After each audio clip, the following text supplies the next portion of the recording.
I'm Amy Corlett. I work at Bournville Primary School. I am the intervention manager and I'm an intervention teacher. The biggest impact has been on those AFA children and the difference that we've seen in them, not only in their academic work but also in their self-confidence and their self-esteem, parental engagement. But there's also been the wider impact of teaching and learning within the year groups that we have AFA at the moment. So lots of the strategies that we've noticed and developed for the AFA children have been used throughout that year group for lots of larger groups of vulnerable children. A boy who started in year 1 on the AFA programme, at the beginning of the year he was quite lacking in confidence, didn't want to try new things, not really engaging in his learning much at school. Through lots of parental conversations and structured conversations, we sort of raised mum's expectations of him as well and worked with her to give him things to do at home, to working towards his targets. Teachers had weekly conferencing with him, so he was very aware of the progress that he was making, and that then fed into his confidence in other areas.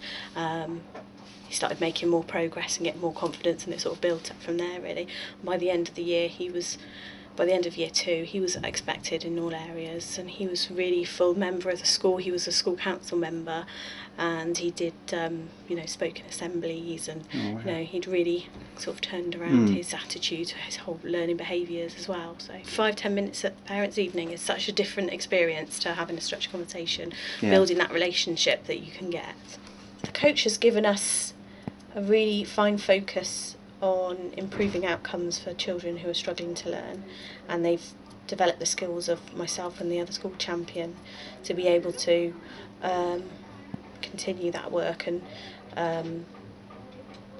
use those skills in everything we do. So one of our other AFA coaches uses the AFA skills that she's learnt to mentor other staff and new staff who come into the school, etc.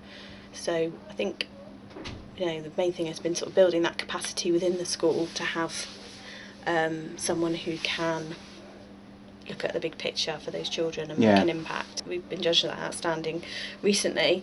Obviously, we wouldn't think of giving up AFA still. There's still, I still go into classrooms and find things that, need to change, and we keep moving on all the time, don't you? You can't stand still. I often find when I'm working, I sort of hear her voice. What I think, what would Sue say if she saw this? She's very looks for the detail in things and whatever she sees around the school, and it sort of taught me to look really closely and not sort of look at the surface. We're looking at the learning and the journey for those children, and putting ourselves in that child's place really, to try and understand what's happening for them and what's working and what's not, and how we can then change. So I think that's the biggest thing.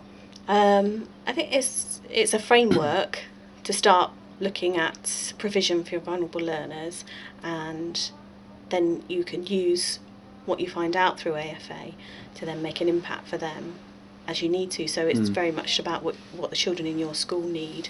But it gives you the time and the sort of, the opportunity to take a step back and really look at those learners, and think about how you're going to affect them as a whole child.